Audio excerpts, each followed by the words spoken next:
Do you regularly feel overwhelmed by housework or household chores? Not a nutrition or training related one directly, but one of the things I do work on with people is keeping triggers diaries and things that cause stress and anxiety in people's lives, because when we've got stress and anxiety in our lives, we make bad choices when it comes to exercise and diet. So the more we can reduce the stress and anxiety, the better better adherence you're going to have to your meal plan, to your exercise plan, etc. And one of the things that crops up frequently is this whole I've got too much to do around the house. It could be ironing, cleaning, admin, paperwork, just tidying up, etc. If you feel you've got an endless list of jobs, it's going to be more difficult for you to put time aside to prep healthy meals or put time to one side to exercise, etc. And it's just not very nice living amongst chaos and feeling like you're behind on everything, and you're worried if someone knocks on the door and inviting them in case, you know, the house is a mess and stuff. So it is something that I work on with clients quite frequently. So I've compiled my top tips, and I'm going to share with you my views on how you can improve the chaos at home and the jobs on your to-do list. So the first thing is declutter. Become as minimalist as you can. So most people's houses are full of old clothes, old paperwork, you know, too many plates, mugs, forks, spoons, etc. Odd sock bags, just basically drawers full of junk, rooms full of junk, garages full of junk, stuff that we keep hold of just in case. But then we run out of storage space. There then becomes a bit of an overspill. Nothing really has a place where it lives and just gets shoved in a drawer or in a cupboard.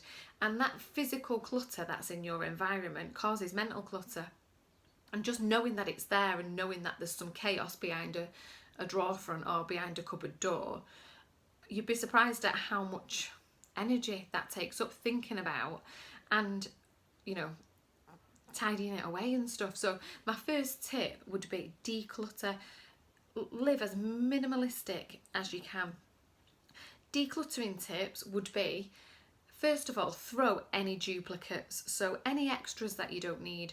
So you probably only need one tin opener, one bottle opener, one whisk and things like that. I've never even used a whisk and I've got one. So have a think about where are the duplicates.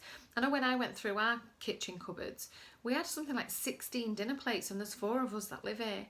So we only need 4. If you have stuff to excess, you have too many things that you don't necessarily need, especially when it comes to like cutlery and plates and glasses and things like that, the family will use every last one of them until the cupboard is empty, which then makes the cleaning job, you know, double or triple hard. When actually, if you just bin any duplicates or donate them to charity or whatever, you're going to reduce the amount of time that you have to spend cleaning and tidying, because you've got less stuff to clean and tidy. So reduce as many duplicates as you can. This is things like clothing as well. Like, keep your favourite pair of black shoes, keep your favourite white t-shirt or whatever it is, and any duplicates that are like, oh, that's an alright outfit, bin anything that doesn't make you feel amazing. There was a Netflix series, I don't know if it's still on Netflix, called Marie Kondo Tidying Up, and it can be a bit cheesy in parts, and she does this thing where she says, hold every item in your home, and if it doesn't bring you joy, get rid of it. Now, we've all got stuff in our wardrobe that we feel shit in when we wear it. We've got makeup that's past its use by date that we never use, but we might use that shade at some point. We've got stuff in our medicine cupboards that the use by date's gone on. We've got bills that are probably 5 years old, piling up in a drawer somewhere or unopened. So bin everything that's unnecessary, anything that doesn't bring you joy, anything that's just clutter, that's not bringing any value to your life whatsoever. Keep your absolute favourites of everything, even if it means start binning everything and starting from scratch because you don't really like anything that you own in your wardrobe or any of your cutlery or whatever. And aim to live a minimalistic lifestyle where you just have enough, you just have what you need.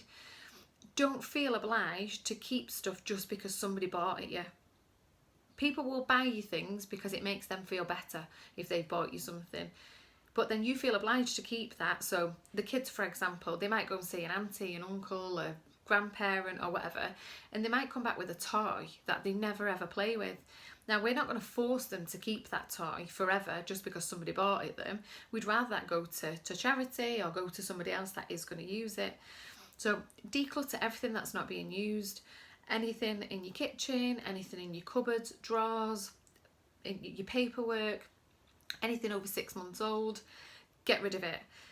Also, get your kids involved, get your family involved. It doesn't have to be something that you as a parent have to do for the entire family. So a little game that we play is a declutter 100 item challenge. So everybody gets a piece of paper and it's a bit of a race to declutter 100 items, but everybody gets a monetary value, or the kids get a monetary value for everything they declutter. And we probably do this once a quarter just to clear out like clothes they've grown out of, toys they're not using anymore, and just general crap that's built up in bedrooms and stuff. And they tally on a little tally chart on a piece of paper every item that they throw away, and they might get a penny for every item. So if they throw 100 items away, they get a quid, or you could give them 10p for every item, and you know, it'll work out that they'll get a little bit more. But you can get them involved in it. And once everything's decluttered and you don't have loads of stuff out on your worktops, you don't have, you know, shelves and drawers full of stuff, your house will feel calm, it'll feel clean, it'll feel tidy. And if you do ever have to tidy up, it takes minutes. It literally takes minutes to do a top to toe of the full house because you've not got a load of crap that you've got to tidy up. Psychology has also proven that kids don't need an abundance of toys and clothes and loads of different options, and adults. We just need a few of the basics, and actually we value our stuff so much more when we've only got one or two of our favourite things as opposed to having a selection of a million things. So you're not being awful by binning toys they're not playing with or donating them to charity. You're just going to save yourself loads of time and effort by decluttering. So that would be my first tip, would be start the process of decluttering. It's not a quick process. You might do one drawer a week, or you know, one cupboard a week or whatever, and it might take you a year to get down to a minimalist type of lifestyle. But start taking those steps and making the effort. The next thing is, if you're a parent and you feel overwhelmed, or you're in a partnership and you feel overwhelmed that the burden of the housework falls on you, think about what you can delegate to other people to take that off your to-do list. So your children, have a look at age appropriate chores. It is not mean getting your kids doing chores. In my personal opinion, it is our job as parents to enable our children to live independently by the time they leave home. You can only teach them to live independently if they know how to cook, if they know how to clean, if they know how to do laundry, if they know how to declutter and bin stuff that they're not using anymore and donate stuff to charity. It's not cruel, you making your kids do jobs. You can monetize it and reward them if you want to, but some of it should just be to help the family and to be part of the team. But there are too many parents that just won't make the kids do anything. They do everything for the children. Now, when your kids move out when they're older and they've never cooked a meal for themselves and they've never tidied up after themselves, they've never put a load of laundry on, they've never ironed an item of clothing, how much stress and anxiety are they going to have in their life when they're older? So you might think that you're being kind at the minute by not making them do that stuff, but actually it's really going to impact their functionality when they're adults. So look at age appropriate chores. What can you get your kids doing? Little kids can do things like putting stuff in a dishwasher. They can set the table at meal times and move plates off the table after meal times and put them in the dishwasher. They can gather rubbish from around the house and put it in a bin bag. Like, I'm talking like, you know, early primary school age kids can do that. And then older children, so teenagers, like Kobe, he's 13. He prepares every meal himself unless we're making a big family dinner. He knows how to cook eggs, he knows how to dice chicken and fry it. He knows how to make smoothies and tuna pasta, and he knows how to make a full menu of meals, and he's quite self-sufficient. He just does that on a daily basis. Then our younger one, Axel, he's 7. No, he's not 7, he's 9. He's 9, and he's not allowed to cook anything that involves gas or flame, but he knows how to make basic things, like he can put a couple of eggs in the microwave and make scrambled eggs and things like that. So start delegating to your children, and don't see it as them, being a slave or, doing all these awful jobs.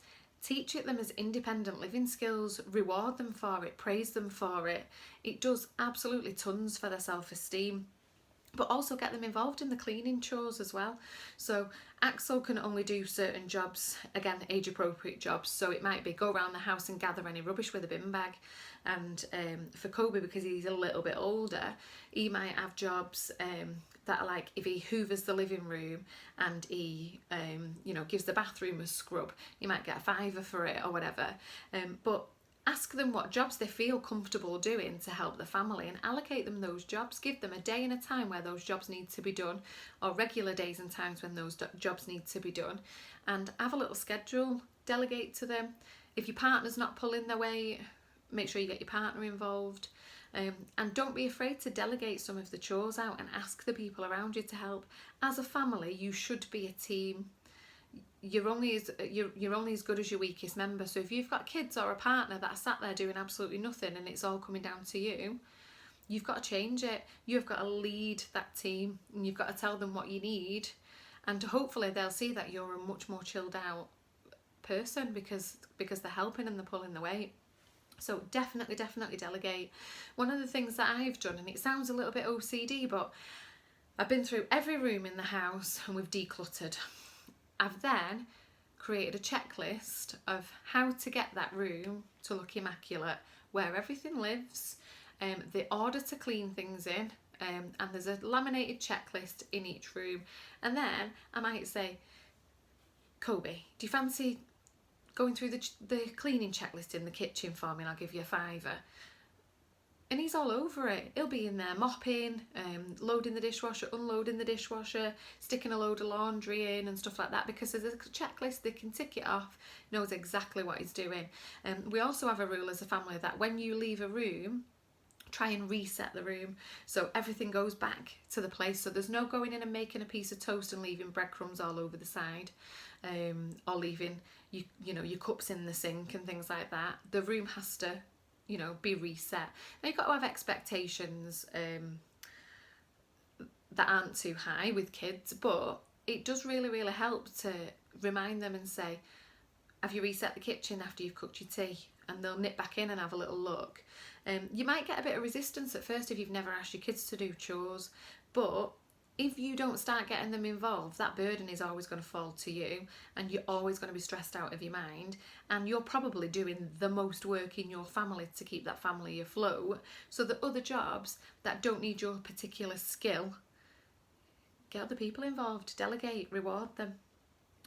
My other tip would be have set routines, or try and include set cleaning things into your family habits. So for example, if you have a shower every morning, giving the shower screen a little bit of a spray and a wipe afterwards, that's one job done. If you brush your teeth in the morning, giving the sink a spray and a wipe afterwards, that's another job done. If you've been to the loo, squirt a bit of toilet cleaner down it before you flush, or flush to put a bit of toilet cleaner down, and then the next person, when they flush, it's going to clean the toilet for you and stuff. So have a little think about little jobs like that if you just did on every occasion when you were in a room doing something, that you probably would never have to do a full clean of that room, because it's all pretty much taken care of. So have a little look at set routines and patterns and habits that you can include in your rooms. And then worst case scenario, you're absolutely on your arse, you ain't got time to set routines and habits, you're going under, have one less takeaway a week and one less bottle of wine or whatever, and pay a cleaner for an hour or so. It will make the world of difference. So many people are like, I can't afford a cleaner, or it's lazy to have a cleaner. If you're going under because your house is a mess and nobody's pulling the weight and you haven't got time to keep on top of the jobs, honestly, having one less takeaway or eating out one time less a week and inviting somebody in to do your cleaning for you, you'll be able to enjoy your family space a little bit more, you'll be calmer, you'll be less snappy at the kids. So give it some thought. Give the ideas a try. Let me know if you've got any other little hints and tips and hacks that you use at home. These ones have really worked for our family, and we have such a nice calm family environment. There's very rarely a crossword because it's tidy, it's clean, we've got good routines and good patterns, we don't keep anything to excess. I'm not saying we're perfect, it's took a period of time for us to get to this point, but it makes such a difference to just your life on a daily basis to not be surrounded by that chaos. Good luck, I hope it helps, and like I said, get in touch and let me know if you've got any other tips and tricks that you use. I always love hearing new ideas.